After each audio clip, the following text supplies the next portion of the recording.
Produire ces échangeurs thermiques au sein d'un outil industriel relocalisé en France constitue un levier de souveraineté et de robustesse industrielle. Cette décision s'inscrit dans la mission du groupe EDF, garantir une électricité compétitive, souveraine, bas carbone et pilotable au service des Français. Elle répond aussi aux enjeux de relance industrielle et de reconstruction de capacités critiques dans un contexte énergétique et géopolitique exigeant.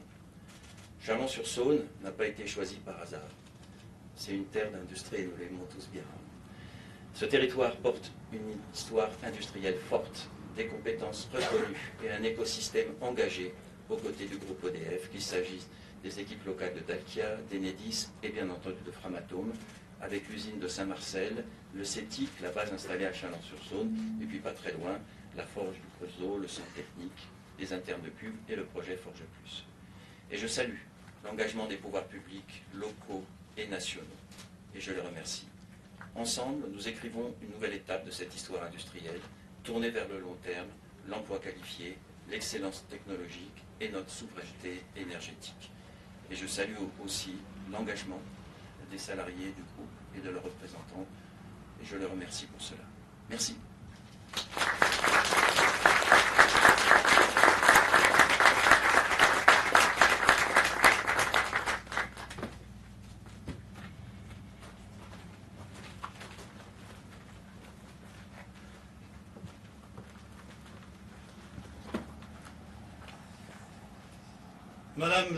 Madame la ministre en charge de l'énergie, Monsieur le ministre en charge de l'industrie, cher Sébastien, Monsieur le préfet, Monsieur le sous-préfet, Monsieur le président de la région Bourgogne-Franche-Comté, mes chers amis élus du Grand Chalon, du département, merci de votre présence. Monsieur le président d'EDF, Monsieur le président d'Arabelle Solutions, Madame la présidente d'Arabelle Solutions et vous-même. Nous sommes trop vus ces derniers temps, c'est pour ça. Merci de votre présence nombreuse. Quelques mots. Il y a 20 ans, à la même fonction qu'aujourd'hui, j'annonçais une terrible nouvelle, une fin, la nouvelle d'une entreprise qui s'arrêtait, entreprise Kodak, emblématique sur le territoire pendant de nombreuses années, une espèce de parapluie qui a abrité le territoire très longtemps. 20 ans après, avec le sourire, et il est partagé, quelques cheveux blancs en plus ou quelques cheveux en moins, comme vous voulez, à la même place, c'est beau la vie. Nous annonce collectivement l'arrivée d'Arabelle Solutions sur un site emblématique également, ancien site Philips. Alors tout ça, ça paraît simple, mais en réalité c'est un travail collectif qui a mis en place une méthode, une façon de se comporter. Tout d'abord, de ne pas faire de Kodak à l'époque un ennemi, mais plutôt de comprendre que c'était un métier qui disparaissait et qu'il valait mieux construire l'avenir avec l'entreprise Kodak que d'être dans l'affrontement.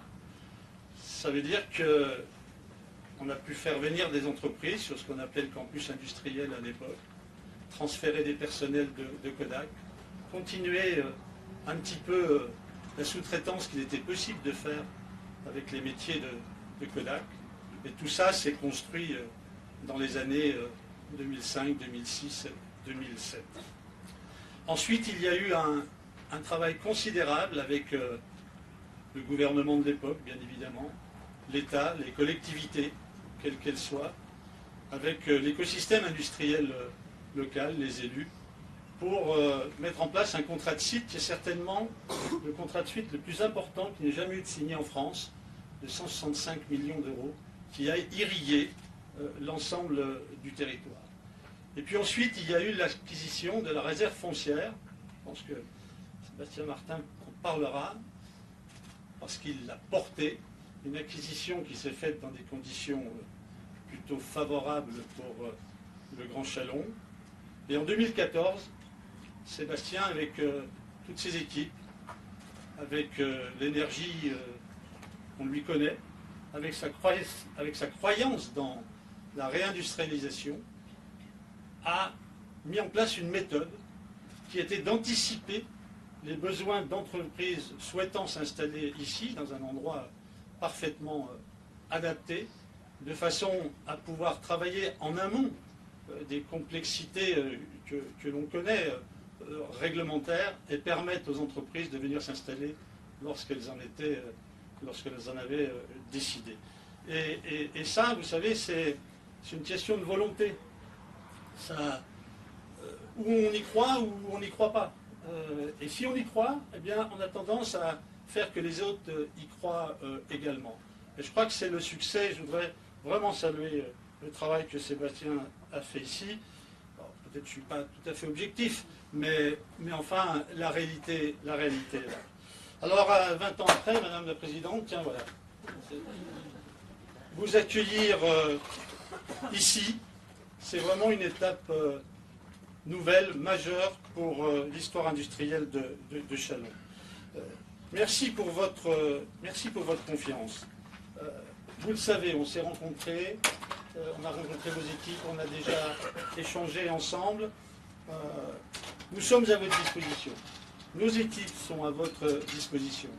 Nous ferons comme on a fait avec toutes les entreprises qui se sont installées, mais aussi avec toutes les entreprises qui veulent progresser dans le Grand Châlons, mettre en place toutes les possibilités qui sont dans notre responsabilité pour vous accompagner et faciliter votre implantation.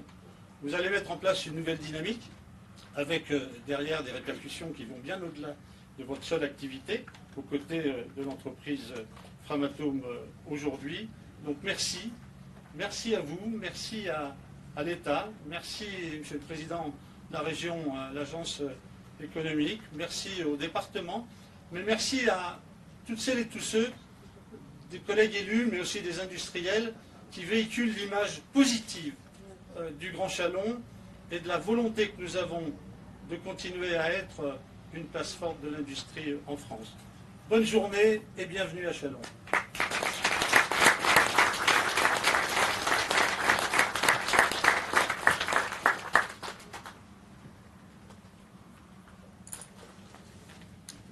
Madame la ministre, monsieur le ministre, monsieur le préfet, monsieur le président du Grand Châlons, mesdames et messieurs les élus, mesdames et messieurs, je suis très heureux comme président de la région Bourgogne-Franche-Comté de vivre avec vous et à vos côtés cette belle journée. C'est une belle journée pour Châlons, le Grand Châlons, le département de Saône-et-Loire et tout ce qui est bon pour chacun de nos territoires est bon pour la région Bourgogne-Franche-Comté.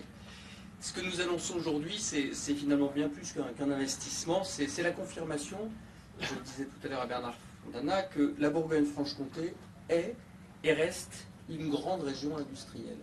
Nous avons ça dans le sang. Il y a un lien organique entre cette région et l'industrie, et un lien organique entre la région et le nucléaire. C'est vrai évidemment ici, et il faut célébrer la star du jour, ce site, ce territoire. C'est vrai au Creusot, c'est vrai à Belfort, c'est vrai à Montbard, c'est vrai avec l'ex-pôle nucléaire bourguignon, Nucléaire Vallée.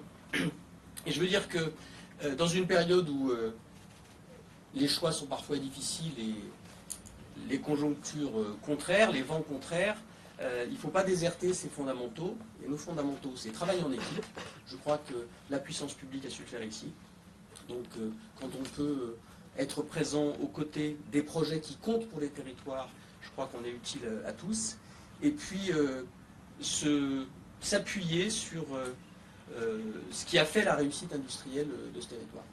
Ce qui a fait la réussite industrielle de ce territoire, c'est d'avoir une acceptation de l'industrie, une industrie dans les paysages qui est naturelle, dont on sait à quel point elle produit de la valeur, avoir des compétences. Je me souviens il y a quelques années avoir des échanges avec les forces syndicales de Framatome qui exprimaient leur désarroi de voir une hypothèse où le nucléaire n'aurait plus toute sa place et se dire des gars vont partir et on va perdre des compétences. Ce temps-là paraît maintenant bien révolu et on est heureux de pouvoir à nouveau embaucher, chercher des compétences. Enfin, voilà. On est au cœur de ce que cette région a à offrir. À terme ici, au terme d'une longue histoire industrielle née des turbines Rato, on aura 2000 salariés à Belfort, bientôt 160 ici, un écosystème qui est extrêmement favorable. Et je veux dire que la région, elle est présente sur tous les aspects de cette industrialisation, de cette réindustrialisation. Elle est là sur le foncier. Quand il a fallu dépolluer ce site, nous étions présents. Je me souviens être venu 2 fois quand il s'est agi de déconstruire, quand il s'est agi de signer la convention avec l'ADEME. Aujourd'hui, pour la pose de cette plaque, on est présent sur le foncier. Nous sommes présents sur les compétences, la formation des demandeurs d'emploi, le soutien aux écoles de production. Nous sommes présents sur le soutien aux filières. Quand on parle de contrôle non destructif, on apporte là aussi notre peau. La région ne fera jamais défaut quand il s'agit de réindustrialiser ce territoire. Donc vous savez que vous pouvez compter sur nous. Nous sommes solidaires les uns des autres. Alors tout à l'heure, Dominique disait des parapluies se ferment, s'ouvrent. Il y en a quelques-uns qui se ferment en ce moment. Je pense au Nord-Franche-Comté avec la filière automobile. Et on doit à notre territoire d'avoir des parapluies qui s'ouvrent pour compenser, dans une économie schumpeterienne, de destruction créatrice, pour compenser ici par la création, ce qui peut être détruit ailleurs. Donc on est très heureux d'avoir notre ministre d'Industrie.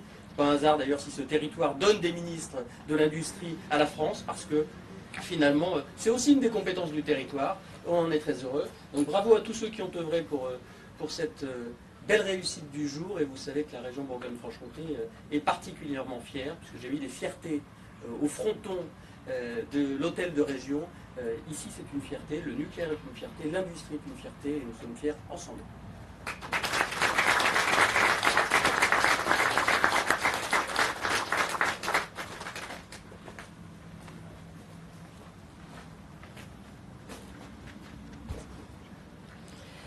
Bien, bonjour à toutes et tous, Monsieur le Ministre local de l'État, cher Sébastien, Mesdames et Messieurs les élus, Mesdames et Messieurs dirigeants d'entreprise, EDF évidemment, Framatome, voilà, je cherche, je trouve, Mesdames, Messieurs. C'est avec beaucoup de fierté que je suis devant vous ce matin, dans cette terre d'industrie particulièrement électronucléaire qu'est la Saône-et-Loire, et dont Monsieur le Ministre me parle toutes les semaines depuis que nous sommes ensemble au gouvernement. Ça va pas s'arrêter. Et ça ne va pas s'arrêter. Depuis la décision, vous le savez, du président de la République de relancer la filière nucléaire, depuis ce grand discours de Belfort de février 2022, depuis l'engagement du groupe EDF, depuis l'engagement de l'État, du lancement d'un programme de construction de 6 réacteurs EPR2, la filière nucléaire monte en puissance et c'est heureux. Il y a quelques années, le groupe EDF via Framatome annonçait par exemple au Creusot l'élargissement de ses capacités de production en vue d'intégrer la fabrication d'équipements critiques pour les EPR2.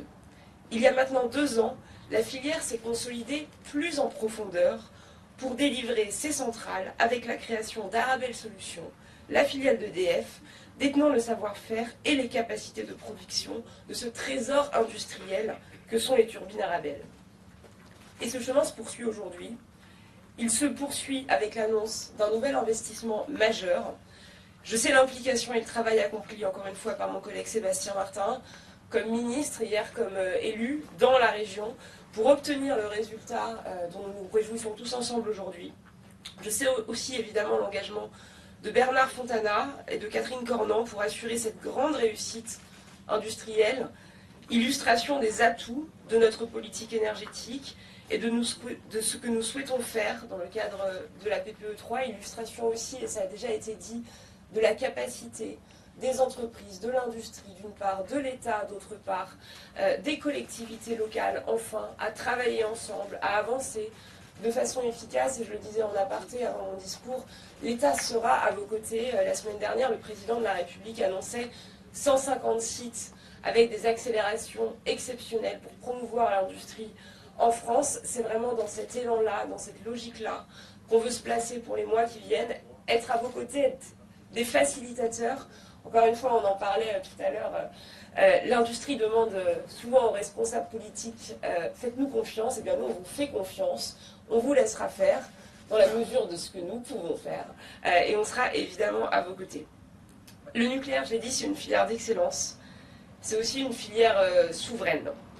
Et je crois que nous pouvons dire que nous en avons fait collectivement une filière d'avenir et une filière de fierté. J'ai coutume de dire que quand je suis sortie d'école d'ingénieur en 2014 et que je suis arrivée chez EDF un matin de décembre, mes amis me demandaient comment on ferait quand on aurait fermé toutes les centrales nucléaires en France. Voilà, j'avais 23 ans. C'était pas vraiment la mode d'aller dans le nucléaire français, et je pense qu'aujourd'hui, vous avez beaucoup de jeunes ingénieurs, encore une fois, techniciens, tout niveau de qualification, qui frappent à vos portes, qui sont extrêmement fiers de venir travailler dans vos entreprises, et pour qui le nucléaire est une filière d'avenir et synonyme de grandes promesses, synonyme de chantier du siècle. Et c'est donc beaucoup d'émotions, je pense, pour toute une filière qui a mis des années à se reconstruire. Quand nous annonçons le lancement d'un programme de nouveaux réacteurs ou le renouvellement des usines du cycle du combustible, nous redonnons de la visibilité à toute une industrie qui en avait besoin pour se projeter de nouveau et relancer les investissements en France. Pour Arabelle Solutions, cela se concrétise notamment ici à Châlons avec cette nouvelle usine, mais c'est également le cas à Belfort, ça a été dit avant moi. Et nous le verrons également plus tard à Saint-Marcel pour Framatome qui a lancé des investissements également importants pour gagner en capacité et tenir les délais. La relance du nucléaire, c'est désormais plus qu'une simple ambition, avec un chiffre qui illustre bien les choses, le recrutement prévu de 100 000 personnes dans les 10 prochaines années. Ça dit aussi de ce qu'on va devoir mettre en place en termes de formation, en termes de recrutement, probablement dès le collège, dès le lycée, pour donner envie aux jeunes hommes et aux jeunes femmes de se tourner vers, encore une fois, cette grande filière d'avenir et plus globalement vers les métiers de l'industrie.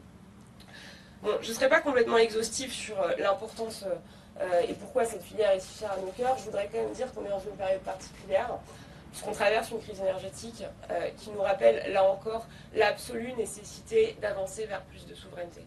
Et la filière du nucléaire, au moment où on dépend à 60% des énergies fossiles, au moment où on explique aux Français à juste titre qu'il faut électrifier nos usages, qu'il faut décarboner notre industrie, c'est un atout absolument majeur qu'on ne maîtrise pas toujours bien, sauf qu'on ne maîtrise pas toujours bien les tenants et les aboutissants, mais qui aujourd'hui permet à la France d'être en première ligne dans cette décarbonation, d'être en avance sur ses voisins européens pour sortir de ses dépendances aux énergies fossiles. Et on le voit, la France résiste mieux, notamment vis-à-vis du gaz, que ce que vivent certains de nos voisins européens. Et puis c'est une chance pour le prix de l'énergie. Et on ne le dit peut-être pas suffisamment assez, mais l'électricité en Italie, elle est 30% plus chère qu'en France. Et ça, c'est aussi grâce à l'industrie du nucléaire. Donc on a toutes les bonnes raisons de continuer à avancer. On a beaucoup avancé depuis quelques années. On est sorti de cet hiver du nucléaire et c'est une bonne chose. Tirons-en les leçons pour l'avenir. L'industrie énergétique, mais pas que, a besoin de visibilité. Arrêtons les zigzags qui ont pu être faits ces dernières années. Je dis ces dernières années, ça se compte en dizaines d'années. On a besoin maintenant de fixer un cap. On l'a fixé, je crois. On a besoin de le tenir. Et j'ai envie de dire, si vous me le permettez, quelles que soient les alternances politiques, parce que les entreprises, quand elles recrutent, quand elles investissent, elles ont besoin de garanties que tout ça va tenir sur la durée. Donc nous, on s'y engage, voilà, et j'espère qu'on sera nombreux à le faire. Je cède la parole à mon collègue Sébastien Martin.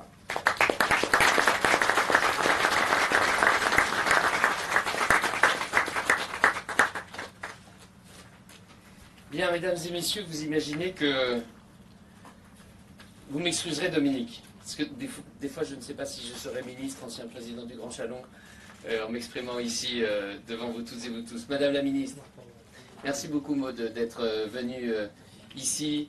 Et je veux saluer devant tout le monde qu'en plus de tes responsabilités au niveau de l'énergie, tu fais un travail extrêmement difficile qui est celui d'être porte-parole du gouvernement, et tu le fais avec beaucoup de talent, beaucoup de pédagogie aussi pour que nos concitoyens, et c'est extrêmement important, parce que la parole politique a besoin d'être plus proche de nos concitoyens, et tu sais le faire avec beaucoup de proximité, et je pense que ça participe aussi sans doute d'une meilleure compréhension de ce que nous essayons de faire au niveau national pour faire en sorte que dans ce moment compliqué, notre pays continue à tenir droit, tenir debout, et tu l'as rappelé à quel point la filière énergétique et la filière nucléaire fait partie de ces éléments de force de notre pays.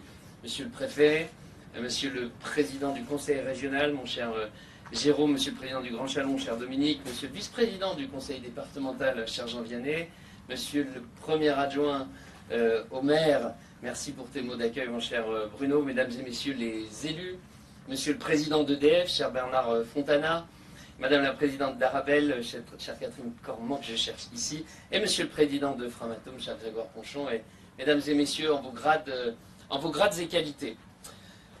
Bon, c'est pas tous les jours quand même que on participe au lancement de projets industriels aussi importants, même quand on est ministre, de projets industriels aussi importants sur le territoire national, et où surtout à un moment où on nous expliquerait que ce pays, ben non, l'industrie dans ce pays n'aurait pas d'avenir, eh bien c'est assez surprenant, mais aujourd'hui je suis ici. Vendredi, nous étions au Creusot pour l'inauguration de la coulée continue qui est faite chez Industil.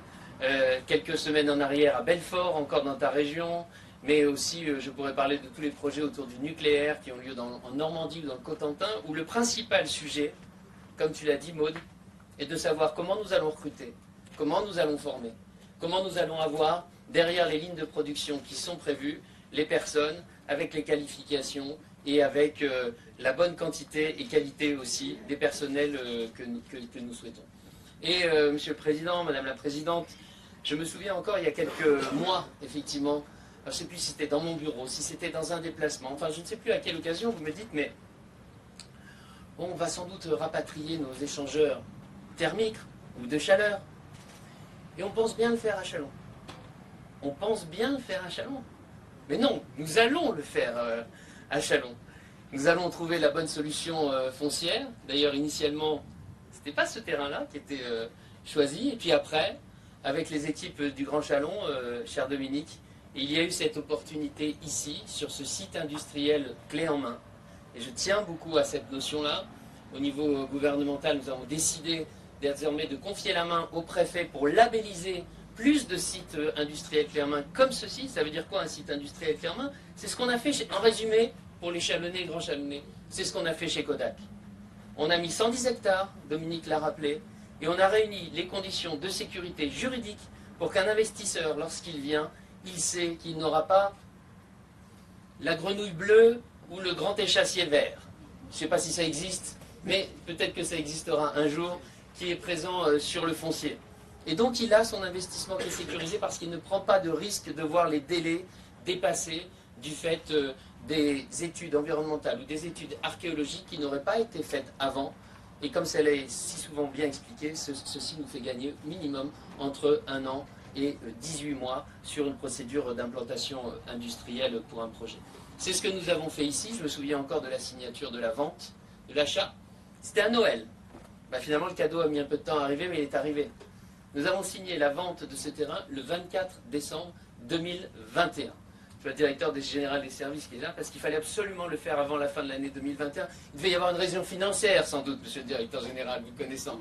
Mais il y avait 24 décembre 2021, nous faisons l'acquisition de ce site de 7 hectares. Il faut vous imaginer qu'à l'époque, il y avait encore toute une usine dessus.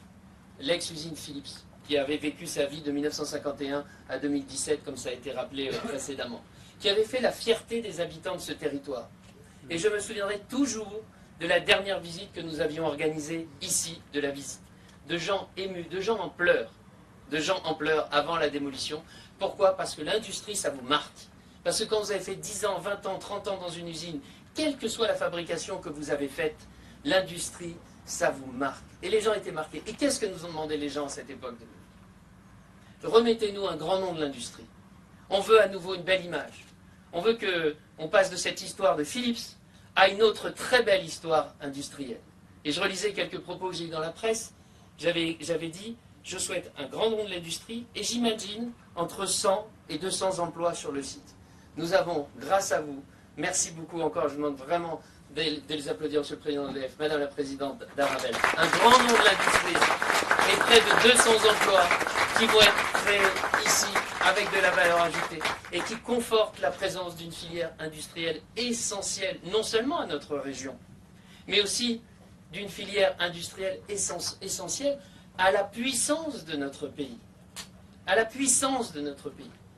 J'ai l'habitude de dire, mesdames et messieurs, que nous ne sommes pas n'importe quel pays, la France.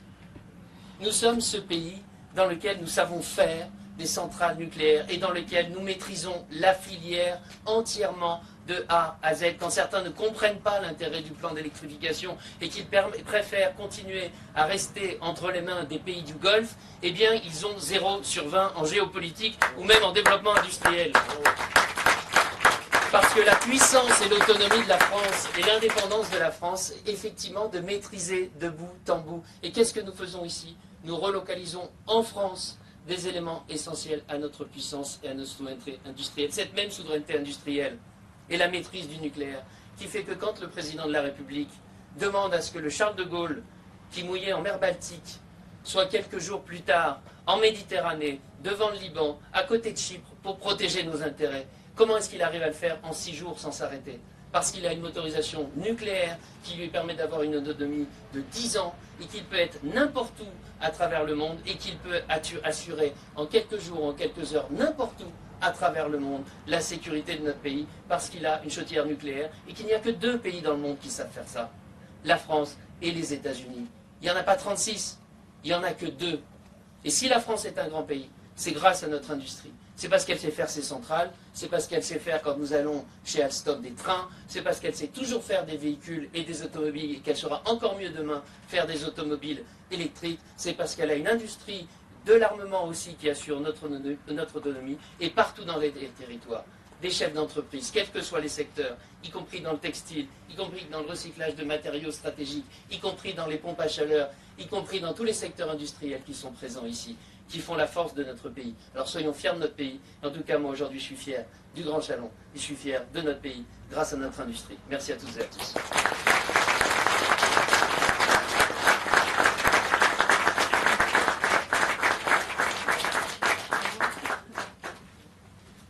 Et alors, comme il se doit en Bourgogne, et comme c'est le président du Grand Chalon qui paye le coup, j'espère que c'est du mercuré, Dominique. On va boire le verre de l'amitié. Merci. Connais mon ouverture. Ah oui, il y aura peut-être un peu de givry, on ne sait jamais. On ne sait jamais. C'est ma grand-mère, mère de mon père, qui était ouvrière. C'est le maire du Mercuré. Ça fait du monde qui est passé. Pas 1955, mais 2017. Pour le micro tendu, on se positionne à l'ombre. Est-ce que vous voulez un visuel particulier? Vous voulez le foncier ou pas forcément? Vous vous en fichez en fait. On le verra pas, super. Benoît, le micro tendu ici. Ok. Bah, de toute façon, on verra pas le... Potentiellement, avec les drapeaux en fond, comme ça, là, devant la scène, c'est bien. Juste les drapeaux plus que le... Vous voyez, juste comme ça, là, devant nous, c'est... Vous voulez pas que je ramène la pancarte? Non.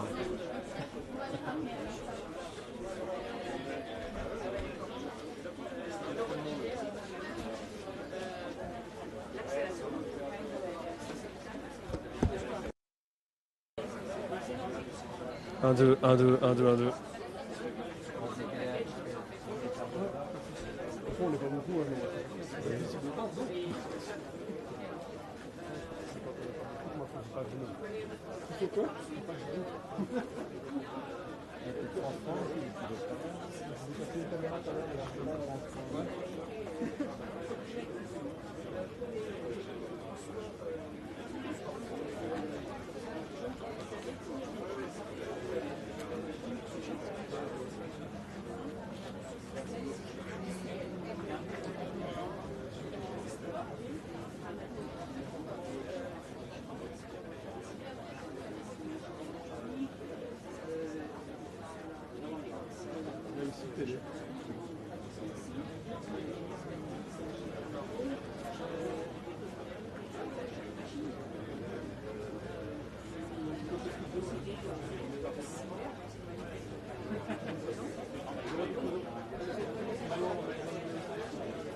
Ça va, ils seront tous les deux là, Maud Bréjon et Sébastien Martin. Ok pour vous?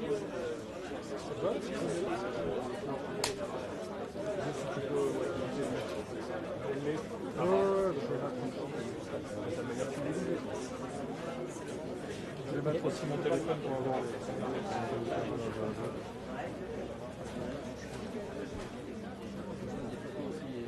Excusez-moi. Vous connaissez le nom du directeur du futur site de l'Arabelle? Je ne l'ai pas en tête, non. Je ne sais pas.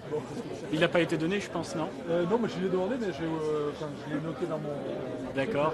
Là, je l'ai pas. Je suis pas sûr que les ministres l'aient en tête non plus.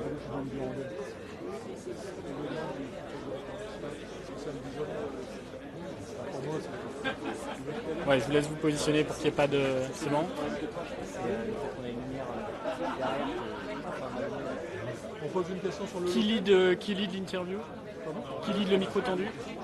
Qui fait la première, juste pour qu'on puisse Moi, s'organiser? j'aimerais bien vous poser une question locale. C'est une fierté pour Chalon. Oui, bien sûr, oui. Non, mais qu'on commence par ça, c'est juste ça, mais qu'on soit juste au clair sur qui... Oui, oui, oui. Là, ça te va ou pas? Ok. Ils arrivent. Je vais les chercher.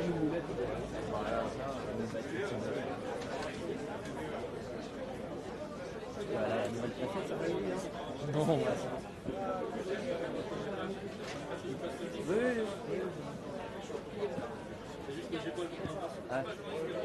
Par contre, l'idée c'est plutôt de se mettre les avoir par là. Ouais, un peu plus sur leur gauche. On les commence par là.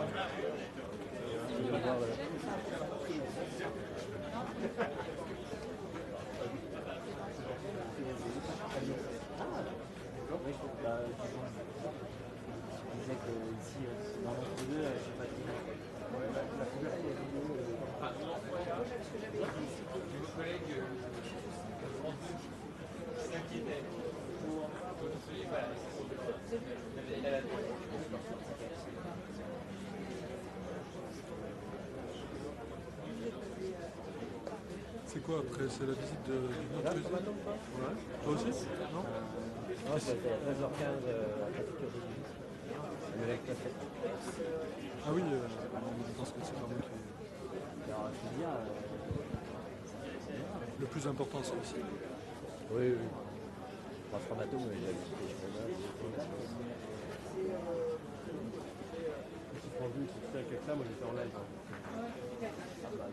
Il y aura possibilité, Yasmine, d'après tout à l'heure de faire Catherine.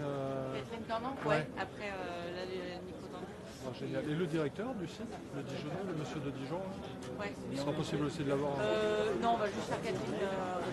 Quel est son nom au directeur du site de Dijon? J'ai pas son nom de famille, je vous l'enverrai après. Ça marche.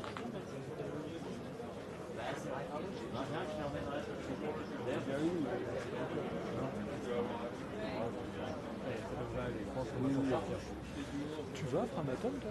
Non, prochaine, il y a la nouvelle fête.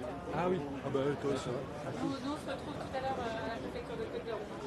ouais, c'est à 13h15, c'est un bon horaire ça aussi. Oui, tu m'étonnes. Et genre, tu montes à un moment ou pas? Tu vois, c'est la grande question. Tu fais un Uber Eats, mais dans ta voiture. Toi. Sur l'autoroute, il y a un mec qui arrive à ton niveau, tu baisses la glace, il te sert.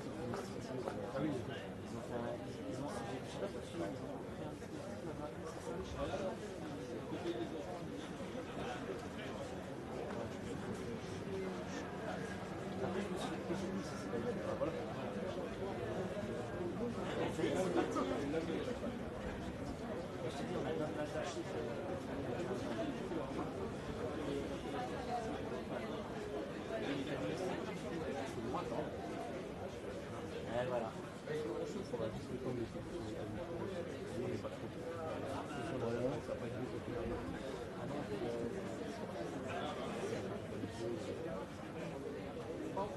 On va prendre Racine.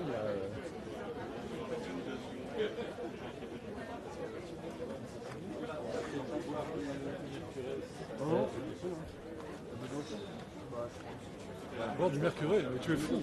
Ça va te mettre le bide à l'envers. Bah écoute, on vous dira si jamais c'est pour l'instant.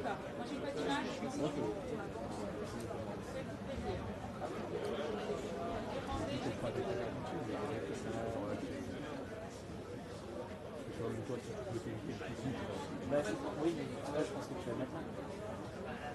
Non, tu pensais que Ah oui, vu que vous regardez là.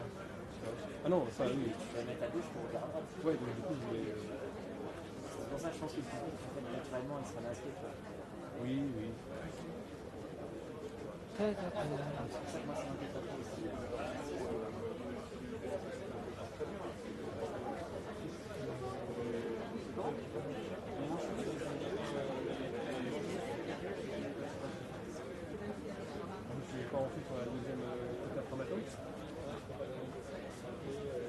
Il n'y a pas de micro tendu ni rien.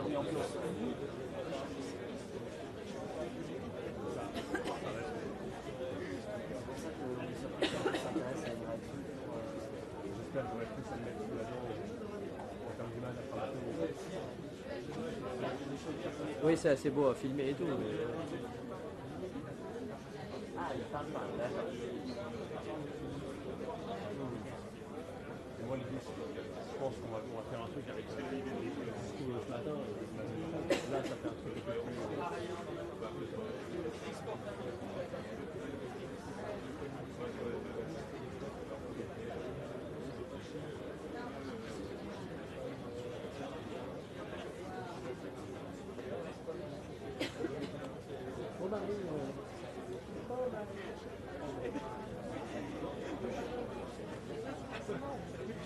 C'est pas ce qu'on va faire.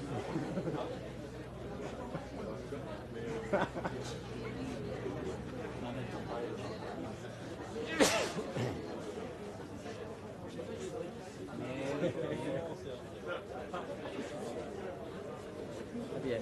La présentation de la nouvelle préfète aussi, ça va. Oui, il y a ça aussi. On va la chercher. Je vais chercher Maud. Ah. Parce qu'on est en train... Le goudron est en train de fondre sous les pieds.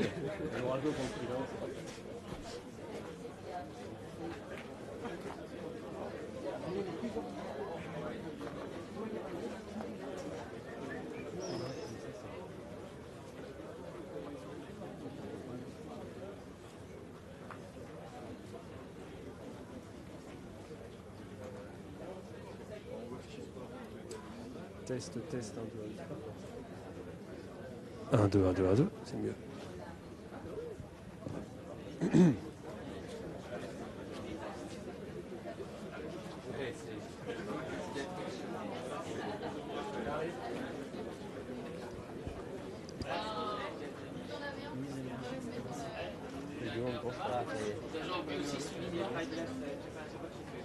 J'imagine qu'on se met vers là. Oui, nous sommes tous tendus vers vous. Alors, il va falloir vous mettre plutôt sur votre gauche là. Bien sur votre gauche. encore Encore un peu, encore un peu, encore un peu. C'est parfait. Vous voulez pas vous... Mais en fait, Non. il n'y a que 2 caméras. Ouais, non mais c'est... Vous les cons. Ça vous va comme ça? Alors nous, Bah nous ça nous va. enfin moi ça me va, mais... Ça va? Pardon, c'est le café qui passait. Ouais. Bah, je veux bien, mais après, on va être Bah, vous pouvez sur vos avancer collègues un peu. encore. Et on avance? Vous pouvez avancer, voilà. Est-ce que tu peux te décaler, Charlie? Alors, Mme Bréjean, tout d'abord, pour parler de l'arrivée d'Arabelle Solutions, est-ce qu'on peut parler d'une fierté pour Chalon-sur-Saône? Évidemment, c'est quelque chose de très très important cette arrivée. Ouais, c'est une fierté locale et une fierté nationale.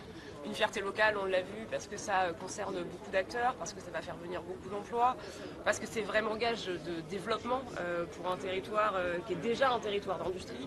Et puis une fierté nationale, parce que ça s'inscrit dans tout ce qu'on porte, le développement d'une filière nucléaire française qui fait rayonner tout un pays, dont on peut toutes et tous être fiers, qui nous garantit de la souveraineté, qui nous garantit de l'énergie pas chère, qui nous garantit plus de pouvoir d'achat, qui nous garantit de la décarbonation.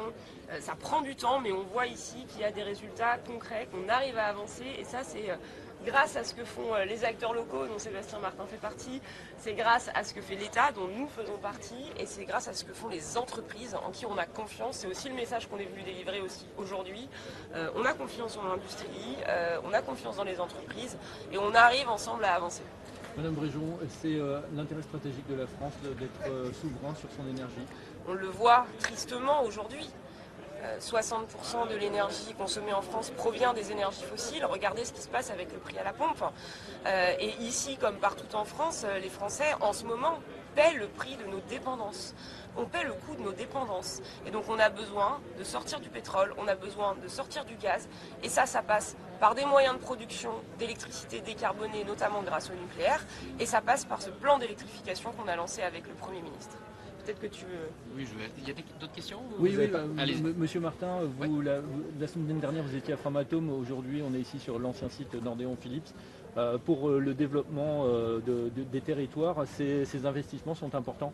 Bien évidemment, la réussite de la réindustrialisation, c'est l'alliance d'une volonté politique nationale, c'est une mobilisation des élus et c'est l'investissement des industriels, bien évidemment. Et ici, dans ce territoire de Saône-et-Loire, et particulièrement sur le Grand Chalon, eh bien, ça a été 4000 emplois supplémentaires qui ont été créés ces dernières années grâce à la réindustrialisation.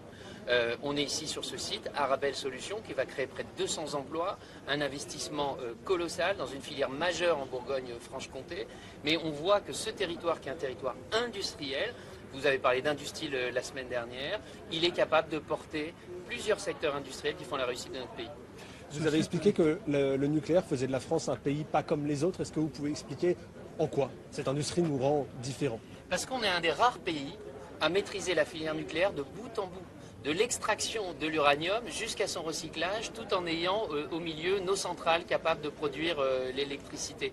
Aujourd'hui, les Français assurent la maintenance de 2/3 des centrales nucléaires partout à travers le monde. Nous avons un savoir-faire unique qui assure notre autonomie et comme l'a rappelé Maud Bréjon à l'instant, la ministre de l'énergie, l'énergie nucléaire aujourd'hui, toute l'Europe peut dire merci à EDF car grâce à nos centrales nucléaires, nous avons une production électrique souveraine, indépendante et nous faisons en sorte que le prix de l'électricité en France soit bien moins cher qu'ailleurs dans le monde. Au-delà de ces aspects, il y a aussi l'aspect sentimental. On est sur le site de Nordéon. Vous avez assisté, vous, à la déconstruction de l'ancienne usine. Enfin, il y avait beaucoup de tristesse ce jour-là, vous vous rappelez? Il y a forcément un attachement. Vous savez, il y a des gens qui ont passé toute leur carrière professionnelle sur ce site, qui a vécu de 1951 jusqu'à 2017. Et j'avais dit quand j'étais président du Grand Chalon qu'on ramènerait un grand nom de l'industrie. Et aujourd'hui, avec Arabelle Solutions et la venue de Maud Bréjon, ministre également de l'énergie, est un signe que ce site, ce n'est pas un site comme les autres, qu'on ramène un grand nom de l'industrie et qu'il a une ambition nationale. Chalon retrouve un petit peu de sa fierté industrielle, on peut dire ça? Chalon n'a jamais perdu sa fierté industrielle. Chalon s'est toujours battu pour l'industrie. Et aujourd'hui, Chalon gagne les fruits de son travail et des efforts qui ont été consentis ces dernières années. Madame la ministre, dans votre démarche, il y a la volonté de réaffirmer que le nucléaire est une filière d'avenir. On le sait, dans le contexte géopolitique, c'est un peu plus important encore. Vous voulez vraiment réaffirmer que le nucléaire sera une filière d'avenir? On le dit avec le président de la République depuis des années maintenant. Le discours de Belfort, lorsqu'on relance la construction du programme EPR2, ça marque le point de départ, ça marque la fin de l'hiver du nucléaire. C'est une industrie qui a connu des difficultés, parce qu'elle a été un peu abandonnée pendant quelques années, parce que des messages négatifs ont été envoyés. Et donc je pense qu'il faut regarder le passé avec lucidité et en même temps aborder l'avenir avec beaucoup de confiance. Moi, je vois dans les échanges que je peux avoir, que ce soit avec des étudiants, que ce soit avec les salariés de l'industrie, des femmes et des hommes qui ont des compétences, qui ont la volonté, qui ont conscience de participer à une histoire qui est plus grande que nous. Et donc oui, on continue à le dire, on continuera à le dire, et pour encore une fois des raisons très concrètes. Parce que c'est un atout de souveraineté majeur, parce que c'est bon, je le dis encore, mais il faut le répéter, pour le pouvoir d'achat des gens, et parce que dans un moment où on doit préserver la planète, eh bien avoir cette capacité de produire de l'électricité sans émettre de CO2, c'est une force absolument majeure que beaucoup de nos voisins nous envient. Hein. Vous en avez parlé, dans le contexte géopolitique, c'est une filière qui est d'autant plus importante. Bah oui, regardez ce qui se passe en Italie par exemple. L'Italie qui est dépendant du gaz pour la production de son électricité. C'est aussi le cas en partie de l'Allemagne. C'est pas le cas de la France. Si aujourd'hui les factures d'électricité des Français sont stables, c'est grâce au nucléaire, c'est parce qu'on a une industrie nucléaire qui a produit 373 TWh d'électricité décarbonée l'année dernière et que tout ça permet de stabiliser les prix. Et quand on produit chez nous avec des coûts qu'on maîtrise, avec des salariés qui sont français, quand on maîtrise l'ensemble de la chaîne, comme l'a dit Sébastien Martin, eh ben on est davantage souverain et on maîtrise davantage les factures. Madame Bréjon, il y a 40 ans c'était Tchernobyl, là on s'en souvient. Qu'est-ce que vous répondez aux gens qui sont un peu inquiets devant le développement du nucléaire en France? Parce qu'il y a aussi la question de la gestion des déchets qui est très importante. Qu'on a une maîtrise de la sûreté et une culture de la sûreté en France qui est sans commune mesure par rapport à ce qui se fait ailleurs. Et ce, à tous les étages. Au moment de la conception, au moment de la production, au moment de l'exploitation, que ce soit au niveau des centrales nucléaires, que ce soit au niveau de la direction de l'exploitant qu'est EDF, que ce soit évidemment au niveau de l'ASNR, on a les meilleurs standards internationaux. Et quant à la question des déchets, on la gère de la manière la plus rationnelle et la plus scientifique possible. Tout ça fait suite à des dizaines d'années d'études, à des validations scientifiques, à des validations démocratiques. Et donc voilà, je crois qu'on le fait avec beaucoup de responsabilité, de manière bénéfique pour la France et pour les Français. Vous avez parlé des retards qui ont pu être pris, des hésitations qu'il y a eu dans la filière du nucléaire. Quel retard a été pris? Est-ce que ce retard est rattrapable? Quelles ont été les conséquences de ces hésitations politiques? Est-ce que le retard, si retard il y a, c'est rattrapable? Il faut regarder dans le rétroviseur. 2011, Fukushima, on en parlait à l'instant, changeait le regard des Français sur le nucléaire. Et on a mis du temps à remettre de la rationalité dans le débat. À rappeler que le nucléaire, c'était bon pour le climat. À rappeler pourquoi est-ce que la sûreté nucléaire en France était maîtrisée. Et parce qu'on a mené ce combat-là, et parce qu'on a gagné ce combat dans l'opinion, on a pu ensuite relancer un nouveau programme digne du plan Messmer, qui est le programme EPR2. Et en parallèle, on ne le dit pas suffisamment, on prolonge la durée de vie des réacteurs. Le projet Grand Carénage sur l'ensemble des centrales de France qui permet d'augmenter la durée de vie de 10 ans supplémentaires, eh ben ça se fait pas tout seul. Derrière, c'est des compétences, c'est des femmes et des hommes qui travaillent, c'est des moyens de maintenance, c'est des chantiers de maintenance extrêmement importants, et c'est des compétences qui sont entretenues et qui sont renouvelées. Si vous permettez sur ce point, parce que vraiment là on est au cœur de l'enjeu industriel. Aujourd'hui on a une filière nucléaire qui s'est complètement remise en ordre de marche. Les retards dont vous parlez, c'était le passé. C'était le passé. Aujourd'hui, on a une filière nucléaire qui est une filière industrielle, qui a revu un certain nombre d'organisations de ces usines, et vous pouvez aller sur l'usine Framatome à Saint-Marcel, vous verrez la montée en compétences, la montée en cadence. On va sortir 2 fois plus de PR que l'on en sortait auparavant dans les mêmes usines de la filière. Il y a eu l'université des métiers du nucléaire qui a été créée. On a plus de 20 000 entreprises qui sont dans la filière, qui sont toutes en ordre de marche, parce qu'on a un cap clair, une stratégie qui est claire, et croyez-moi, l'outil industriel français, il sera à la hauteur pour répondre à la demande, qui est d'être capable de sortir nos 6 EPR, et sans doute un peu plus dans les années qui viennent. Et les énergies renouvelables dans tout ça, c'est parfaitement complémentaire. Et je pense que sur ce sujet, on a été une des seules familles politiques à tenir un discours d'une constance absolument limpide. Nous n'opposons jamais et nous n'opposerons jamais les énergies renouvelables et l'énergie nucléaire, tout simplement parce que lorsqu'on est dépendant à 60% des énergies fossiles, on n'a pas le luxe de choisir entre 2 types d'énergie décarbonée. Et donc on a besoin des deux.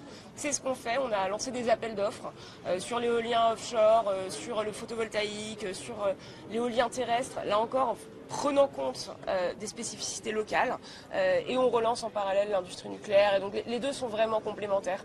Le débat qui consiste à opposer les éoliennes d'un côté et l'énergie nucléaire d'autre part est vraiment un débat d'un autre âge qui fait fi de tout ce qu'on vit en ce moment à l'international. Monsieur Martin, un petit échéancier, on est sur une friche industrielle, on se trouve un petit peu sur la Lune, hein, quand on voit le terrain, il a été entièrement dépollué, etc. L'arrivée d'Arabelle Solutions 2030, qu'est-ce qui va se passer d'ici là? Déjà, l'entreprise va déposer son permis de construire. Et donc le temps d'instruction du délai du permis de construire, il y a aussi un certain nombre d'autorisations qu'elle doit déposer auprès des administrations. Le chantier doit commencer fin 2027.